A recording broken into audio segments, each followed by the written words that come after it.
Devocional 15 de abril, Mateo 21, 12 al 17. ¿Tu templo purificado?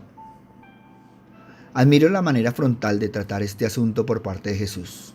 Nada pudo hacer la multitud para evitar que Jesús cumpla con sus propósitos de eliminar esa lacra en el templo de Dios. El lugar donde se esconden los ladrones es una cueva. Los líderes religiosos de Israel y también la gente común estaban usando el templo y la religión judaica para esconder todos los pecados que estaban cometiendo. El templo había llegado a ser más importante que la presencia de Dios. Los judíos empezaron a contemplar su propia gloria en el templo que la gloria de Dios. Se habían conformado con lo material, olvidándose de lo celestial. El corazón del pueblo estaba cautivado por el edificio, mas no por la presencia de Dios. Hay mucho contraste entre casa de oración y cueva de ladrones. Así es hoy en día. El mundo religioso hace mercadería del Evangelio. Muchos enfatizan lo material mucho más que lo espiritual. Recuérdese siempre la actitud de Jesús ante las actividades. Como Pablo nos dice, no sirven a nuestro Señor Jesucristo, sino a sus propios vientres. La ira de Jesús era contra todos los que compraban, al igual que contra los que vendían. Vendedores y compradores vistos como una compañía, similares en espíritu, ser vaciados al por mayor. El espíritu comerciante pronto desarrolla abusos que sin duda eran desenfrenados en ese periodo. Jesús demuestra su autoridad como el Mesías, purificando el templo de la corrupción y de mercaderes deshonestos, dejando espacio para el propósito de Dios y para que éste se cumpliese de nuevo. Jesús nos enseña en este pasaje que no hay templo con gloria si el Padre Celestial no lo bendice con su presencia. El templo es el lugar donde venimos a brindarle a Dios la honra y la gloria. Este edificio debe ser el lugar para el encuentro entre los hombres y Dios en la tierra. Pero no hay encuentro con Dios si no hay oración. La oración no es un programa de la iglesia, debe ser la vida de la iglesia y de todo fiel hijo de la iglesia. Como dijo Pablo, cuando recibimos a Jesús como Señor y Salvador, Él entra en nuestro corazón y nos convertimos en templo de Dios. Su Espíritu establece su reino en nuestras vidas. Recuerda que la palabra de Dios es Espíritu y a través de su palabra el Señor va restaurando nuestra vida para que Dios sea glorificado. Jesús empieza por poner orden en la casa, quitando todo aquello que es una distracción y una inmundicia para Dios, como la avaricia, codicia, la hipocresía, el egoísmo y la inmoralidad, santificándonos por la palabra y la oración. La palabra menciona que el dinero siempre competirá en importancia y prioridad en el corazón del hombre, así que una de las cosas a las que Jesús lleva al ser a desprenderse es de la manipulación y control que ejerce el dinero y las cosas materiales sobre nuestro ser. Ninguna mano puede tomar el flagelo que puede expulsar a los compradores y a los vendedores, sino esa mano que alguna vez fue sujetada a la cruz. Dejen que el Señor lo haga y el trabajo será hecho, porque no pertenece al hombre, ni tampoco será logrado por el hombre. Jesús quiere hacer de nuestra vida su templo. Pero al igual como lo hizo en el templo de Dios cuando llegó a Jerusalén, Él llega a nuestra vida para purificarla de actitudes y pensamientos equivocados. Purificar quiere decir que va a quitar las impurezas y las cosas que nos hacen daño, como es la religión. Limpieza y purificación llevada a cabo por el Mesías, quien vendría a limpiar la casa de ladrones. Estos representan a los espíritus inmundos que como ladrones entran y convierten nuestro ser en nido de malas costumbres, llenando y contaminando nuestro ser con el pecado.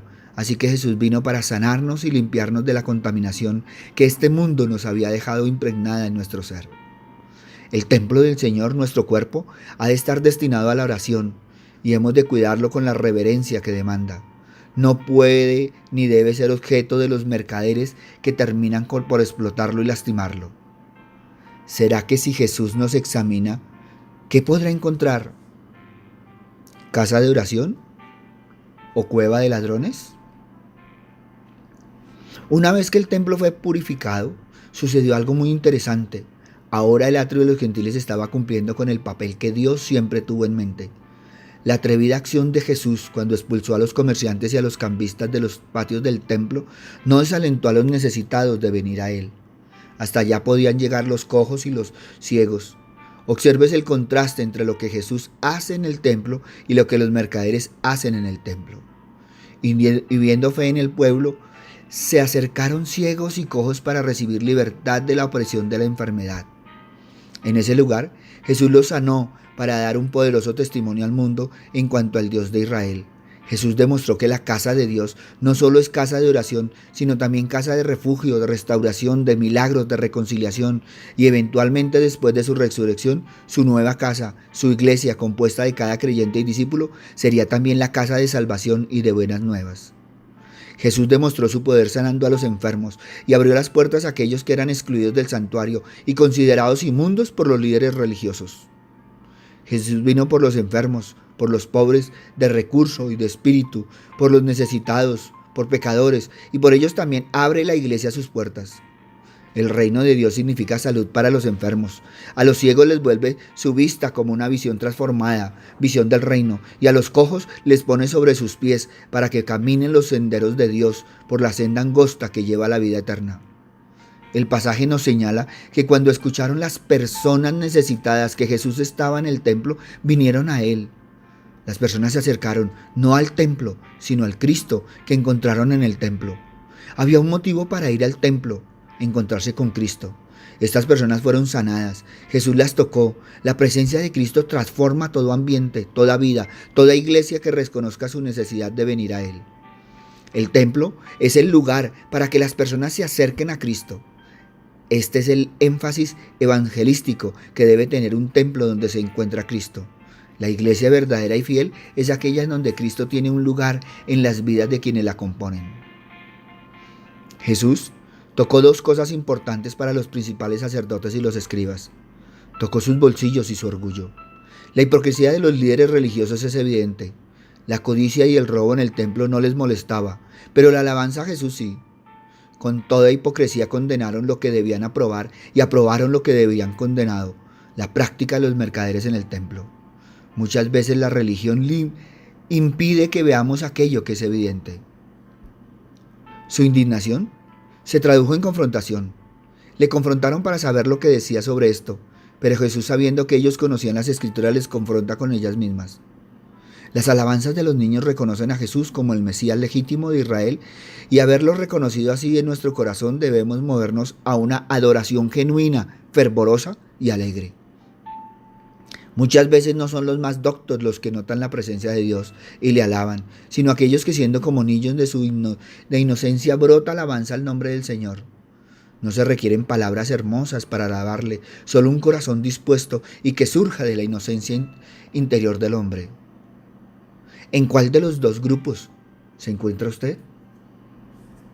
¿Habrá áreas de su vida que aún necesitan ser purificadas?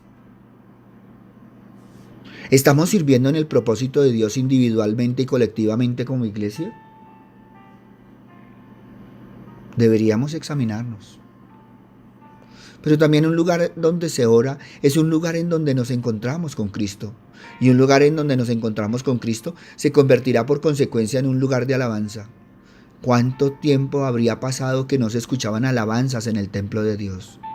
Tanto que cuando ésta se da, los principales sacerdotes y escribas se indignaron, mientras los jóvenes reconocían la dignidad de Dios. La gente religiosa se indignaba. Hoy en día, cuando alguien ora en voz alta nos parece ridículo. Cuando alguien llora y testifica de su encuentro con Cristo nos parece insólito. Cuando alguien alaba a Dios con alegría nos parece vergonzoso y desordenado. La pregunta no es ¿qué le parece a la gente? Pues dice la Biblia que el hombre carnal no puede entender las cosas de Dios, porque a él son locura, pero para los hijos de Dios Cristo es sabiduría y poder. Hoy en día se critica a iglesias porque oran en voz alta, porque a cada rato llaman al altar a acercarse a Cristo, porque alaban a Dios con algarabía. Se dice que es puro escándalo. Sin embargo, las personas que se atreven a criticar a veces son más escandalosas. Tienen vidas carnales y desobedientes a Dios y su palabra. Viven peleándose entre ellos, criticando, no saben perdonar. Lo último que harían es reunirse para adorar a Dios. Pero ¿cómo pueden adorar a Dios sin primero venir a Cristo? Por eso, ¿para qué tenemos templo? ¿Para qué tenemos altar? ¿Por qué viene usted? Si usted viene para orar, si usted viene para encontrarse con Cristo y viene para alabar a Dios, bienvenido. Dios está aquí, su presencia está aquí. Este es un momento propicio para que nuestras vidas comiencen a orar, para que tengamos un encuentro personal, profundo y nuevo con Cristo, llenándonos así de su presencia y poder alabarle con libertad y permitir que sea Él quien perfeccione nuestra alabanza. Es que nuestra casa debe ser esa iglesia, debe ser ese templo donde se encuentra la presencia del Señor. Jesús restaurará nuestra vida con su palabra, es decir, que va reparando los daños que la religión ha hecho con sus enseñanzas equivocadas. Cuando Jesús restaura nuestra vida, podemos ver y caminar por el camino correcto. Ese camino es Jesús. La religión nos obliga a hacer cosas que parecen buenas sin tomar en cuenta a Cristo, y eso no agrada a Dios. Si hay contaminación en nuestras vidas, es tiempo de accionar con autoridad como lo hizo Jesús. Pero Jesús también entendió su propósito como el Mesías y como sanador. Nunca rechacemos a los necesitados, porque por ellos vino el Señor y por ellos nos ha enviado. Démosle siempre la alabanza, la gloria y el honor al merecedor de toda adoración, a Jesucristo nuestro Salvador. Así que, a cuidar el templo del Señor, a caminar en su salud y adorándolo con todo el corazón. Él es Rey. Él es el que gobierna nuestro corazón. Él es nuestro Rey. Y así debe ser. Y así sea hoy y siempre. Por eso, tu templo purificado. Papito Dios, hoy te damos gracias, Señor, porque nos exhortas, Señor Padre misericordioso, a caminar en una vida de santidad, Señor. Papito Dios, tú no quieres santurrones, Señor. Tú quieres que seamos apartados para ti. Por eso hoy te pido, Señor, por todos aquellos, Señor, que tienen una espiritualidad mental, Señor, pero aún esa espiritualidad no ha llegado al corazón. Papito Dios, hoy necesitamos abrir nuestro corazón, Señor. Hoy se hace más presente que nunca, Señor, lo que nos estás diciendo en Apocalipsis. Yo estoy a la puerta y llamo. Papito Dios, tú nos sigues llamando una y otra vez, Señor. Tú has tenido paciencia, tanta paciencia, Señor, y más paciencia, Señor, con nosotros. Nos llama, Señor, nos exhorta, nos toma de la mano, nos tira la oreja, Señor. Pero vemos que aún, Señor, hay corazones duros, Señor. Corazones, Señor, que aún no quieren entender, Señor, que no quieren dejarse tocar, Señor, que no quieren dejar trabajar al Espíritu Santo. Papito Dios, ayúdanos, Señor, Padre misericordioso, a que cada día, Señor, seamos, Padre misericordioso, esos hijos tuyos, Señor, que no seamos hijos de boca, Señor, sino de corazón, Señor, de vivencia diaria, Señor. Papito Dios, ayúdanos, Señor, Padre misericordioso, que tu palabra sea viva y eficaz, Señor, en nuestros corazones, pero también en nuestro caminar, por medio de nuestro testimonio. Gracias, Padre misericordioso, porque tú nuevamente, Señor, nos invitas, Señor, a ser purificados en ti, a avivar el fuego que hay en nosotros, Señor. Por eso, Padre misericordioso, hoy te pido que nunca se apague el fuego, Padre misericordioso, que tú has puesto en nuestro corazón y que seamos esa luz fragante, Señor, esa luz encendida, Señor, para nosotros, para nuestras familias y para todos los que nos rodean en nuestro caminar. Gracias, Padre bueno, en el nombre de Cristo Jesús, para gloria y alabanza tuya. Amén y amén. Buenos días para todos, les habló el pastor Walter Bernal de la iglesia Su Gloria en Mí.